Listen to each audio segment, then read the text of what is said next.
Damos início a mais um programa Anatomia do Poder, que vai ao ar de telespectadores de todos os estados do Brasil e do Distrito Federal, para, mais uma vez, debatermos sobre um tema que já cuidamos no passado, mas continuamos a achar muito relevante, que é a questão da família, e na questão da família, o grande problema de monogamia, esses casais que vão se multiplicando, a possibilidade de famílias múltiplas, etc., que, de rigor, fere o que está na Constituição e fere também princípios éticos e morais. E essa é a razão pela qual eu convidei talvez a maior especialista no Brasil hoje sobre essa matéria, presidente da Ação Direito, Família e Sucessões, a ADFAS, que vem também de lançar recentemente um extraordinário livro que para mim é muito importante, que é um tratado sobre idosos. Como eu tenho 88 anos, me enquadrei perfeitamente no tratado da professora Regina Beatriz, mas mais do que isso, quem tem cuidado muito da questão de se discutir o problema de monogamia no Brasil, aquilo que sempre foi uma tradição e que começa o princípio a ser atacado permanentemente de diversos segmentos da sociedade, como se a moral ela fosse relativa e pudesse ser pisoteada. Então, eu tenho como convidado a professora Regina Beatriz, grande jurista, e que recentemente fez um congresso muito importante, um congresso Brasil e Portugal, um congresso internacional, em que se discutiu exatamente esse problema, inclusive com a participação do presidente de Portugal, meu querido amigo Marcelo Rebelo de Sousa, que me sucedeu na presidência da Academia Lusíada de Ciências, Letras e Artes, foi o pai do Marcelo, do Mário Lazar, que tinha sido ministro da Educação Salazar, isso na distante década de 80, em 1982, quando eu deixei a presidência, quem eu apoiei e me substituiu, o próprio Marcelo veio de Portugal, na época apenas professor, ainda não era político, que participou do congresso da professora Regina Beatriz. Queridíssima Regina Beatriz, o tempo é seu para falar sobre esse problema que tem sido permanentemente levado ao Supremo e nem sempre examinado como nós gostaríamos que examinasse. Um prazer imenso estar aqui com o senhor, professor Dr. Ives Gandra. Estivemos juntos há alguns anos, o senhor me deu a honra de participar do seu programa, e naquela época havia um debate no Supremo Tribunal Federal, bastante aquecido, sobre a monogamia. 2 recursos ganharam a repercussão geral no Supremo Tribunal Federal, e esses 2 recursos tratavam da matéria atinente à monogamia, como se a monogamia pudesse ser colocada em dúvida num país ocidental como o nosso Brasil. Esses recursos, professor, eu vou evitar falar os números para não ficar cansativo, formaram os temas 529 e 526. E os temas os temas não significam, para quem não está muito habituado com essa linguagem jurídica, não significam as teses. Os temas, depois de julgados pelo Supremo Tribunal Federal, aquele recurso que deu origem ao tema, aí sim vai haver uma tese de repercussão geral. Esses temas, 526 e 529, na sua formulação, que é muito natural, porque em poucas palavras o tema deve ser formulado, um deles levava à ideia de que o Supremo estaria a rediscutir se a união entre pessoas do mesmo gênero teria ou não efeitos de família, efeitos sucessórios, quando, na verdade, o que estava em debate não importava em nada a hetero ou homossexualidade das pessoas ali envolvidas no processo. O que importava era a relação de mancebia, ou seja, amantes pretendendo perante a Suprema Corte, depois de passarem por todas as instâncias do Poder Judiciário, direitos previdenciários. Direitos só previdenciários? Sabemos que não, professor. Havendo a concessão de um benefício previdenciário a um amante ou a uma amante, por óbvio que a porta estaria escancarada para a aquisição de outros direitos. Por quê? O direito previdenciário, ele tem o seu alicerce nas relações de família, no direito de família.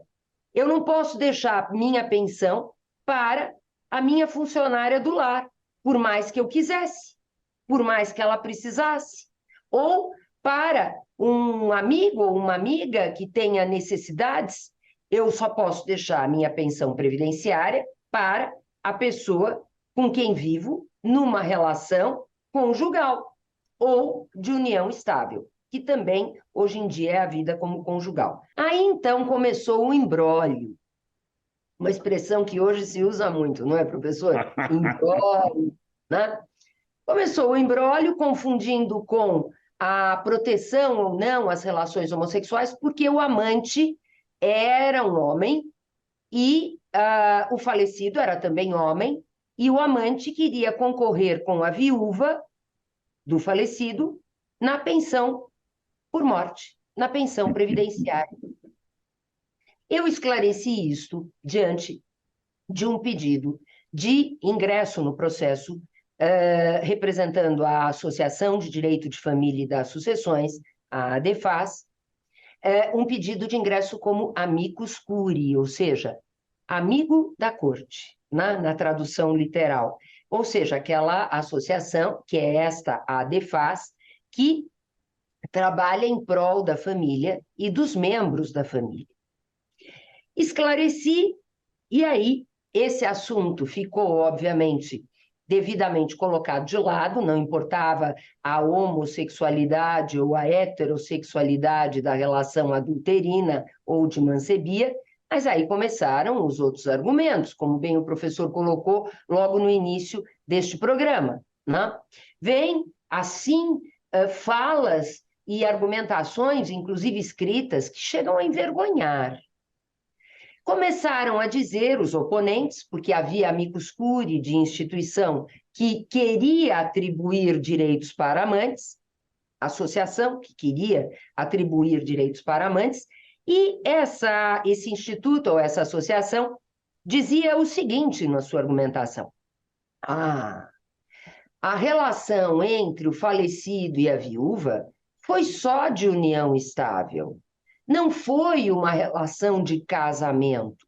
E então, pode haver uma união estável concomitante a outra união estável. Não é casamento.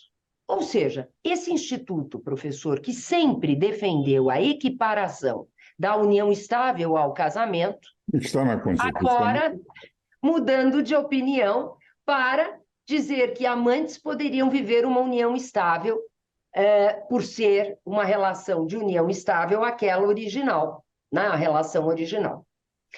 É vergonhoso, professor, quando temos um argumento, uma fundamentação, seja na advocacia, seja na academia, seja num amicus curiae, em relação a uma associação, nós podemos até mudar de opinião, mas nós não podemos ter a opinião ao sabor do que queremos alcançar.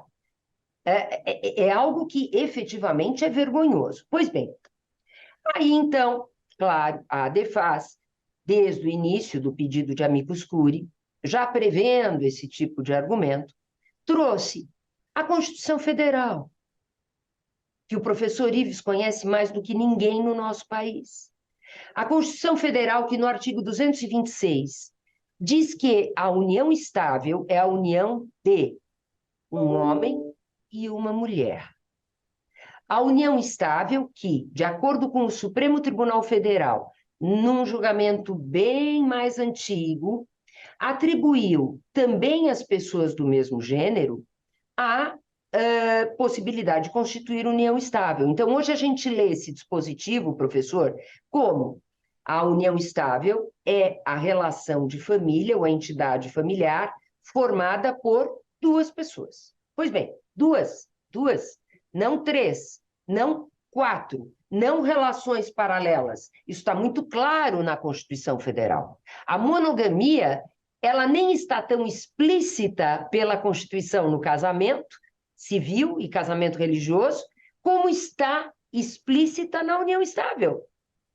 E isto foi, embora esses argumentos da ADEFAS, os fundamentos da ADEFAS, fossem de uma clareza solar, que até mesmo quando perguntamos para uma pessoa leiga, completamente leiga, uma pessoa até sem instrução, e perguntamos, amantes podem ter direitos?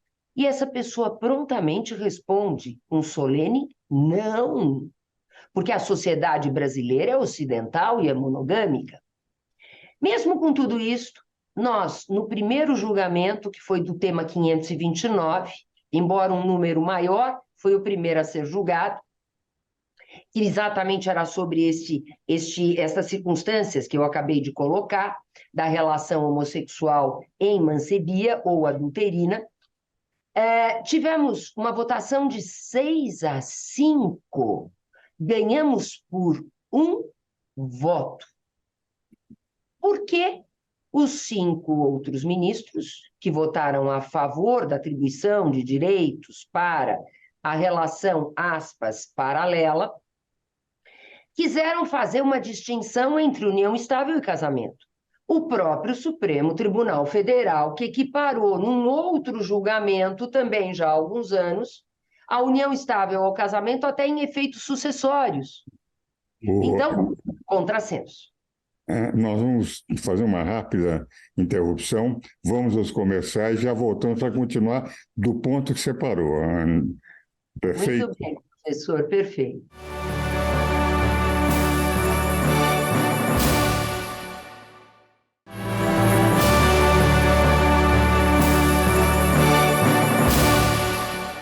Damos continuidade ao programa Anatomia do Poder, como fazemos toda semana, todo domingo, há 11 anos e meio. Hoje entrevistando aqui nossa caríssima amiga e grande professora Gina Beatriz. Passo, Gina, vou enviar-lhe o livro que eu sempre dou. Este é um que eu lancei recentemente, Minha Luta, a Luz do Caminho. É um livro que eu escrevi sobre os 999 pontos do caminho de São João Maria de Escrivá, fazendo uma reflexão sobre cada um. Amanhã será entregue no seu escritório. Vamos agora continuar. Você tinha parado que no primeiro caso você ganhou por 6-1, 6-5. A Por um voto sociedade apenas. ganhou, professor, a sociedade brasileira ganhou, a família ganhou, né? A ADEFAS deu esse presente para as famílias brasileiras.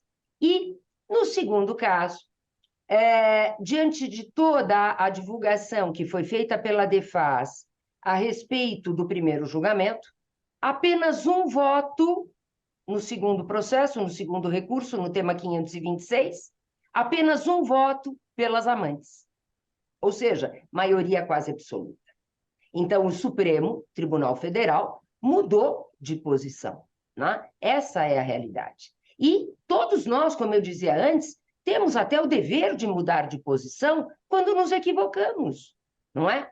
Não podemos mudar de posição ao sabor dos nossos desejos, né? Isso é que não podemos fazer. Pois bem, formaram-se então 2 teses de repercussão geral importantíssimas, basicamente uma completando a outra de uma maneira brilhante. Realmente, o Supremo Tribunal Federal está de parabéns por essas 2 teses de repercussão geral, e que dizem o seguinte: eu vou traduzir para a linguagem comum.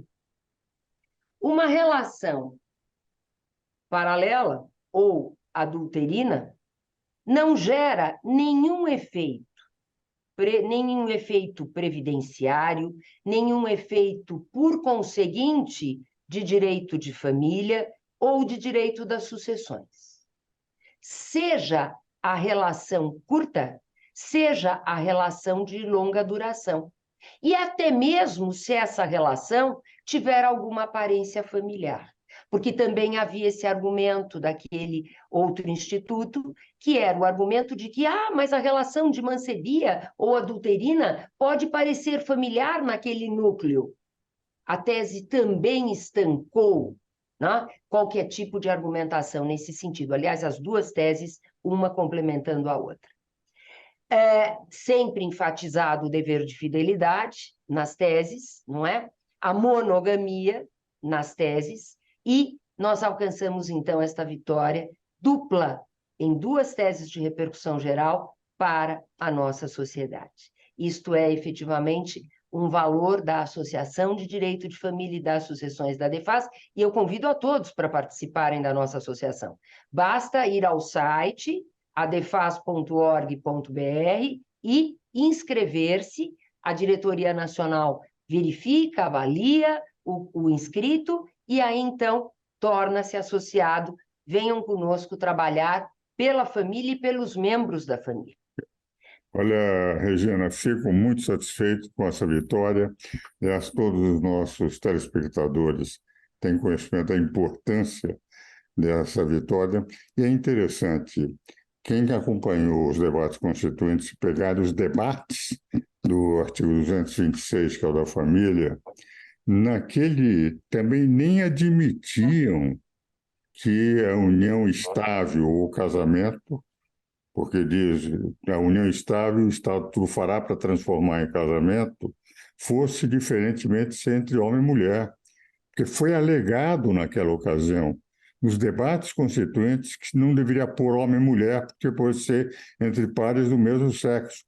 E os constituintes discutindo em plena Assembleia Nacional Constituinte, disse, não, tem que ser homem e mulher, para que não haja dúvida. O Supremo foi um legislador complementar, um constituinte derivado complementar, e criou uma hipótese que os constituintes, deliberadamente, em relação ao 226, não quiseram criar.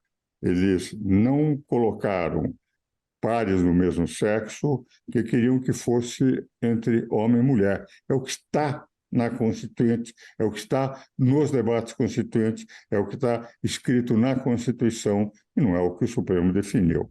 Sem nenhum preconceito contra os homossexuais, é apenas uma interpretação do que está escrito na Constituição, conforme a vontade do Constituinte, que é aquela que orientou o artigo 226. Minha querida Regina Beatriz, gostaria agora que você falasse sobre o seu congresso, sobre o seu livro, sobre esse Tratado do Idoso. Pois é, professor. Este aqui é o segundo livro da série Adefas Almedina, Tratado da Pessoa Idosa. O primeiro livro da série, não é menos importante, é o Tratado da União de Fato, exatamente mostrando a monogamia na união estável em todos os países ocidentais e até mesmo em Angola, na África. Pasmem, professor africano Fansoni esteve conosco no Congresso, está conosco nessa obra e esclarece definitivamente Pedro Fansoni que, até mesmo na África, que tem costumes e religião em muitas partes muçulmanos, ou seja, poligamia, como sabemos, em Angola, o país mais desenvolvido da África, é o IDH maior da África, somente os os não letrados, como diz o professor Fansoni, ou seja, aqueles que não sabem nem ler nem escrever, é que ainda adotam a poligamia. Pessoa sabe ler e escrever, não quer poligamia. Em Angola, quer monogamia. E nós, então, aqui, começando pelo Tratado da União de Fato, nós temos vários países num direito comparado, obra bilíngue, traduzida pelo seu amigo Ricardo Bipmeyer, tanto os artigos em espanhol vão para o português, como Querido aqueles amigo. ao espanhol. Seu grande fã, né? Ricardo Bipmeyer é o tradutor. E são 900 páginas, uma obra inédita. Nós temos Angola, Argentina, Brasil, Chile, Colômbia, Espanha, Peru, Portugal e Uruguai presentes neste trabalho. Artigos de brasileiros do maior gabarito, assim como os artigos, os textos dos professores destes outros países. E outra obra que promete também sucesso é o Tratado da Pessoa Idosa, em que nós reunimos Argentina, Brasil, Espanha, México, Peru e Portugal. E este trabalho, coordenado por mim, pela doutora Cátia Boulos e pela professora espanhola Maria José Bravo Bosch, que é uma professora da maior importância na Universidade de Vigo, na Espanha.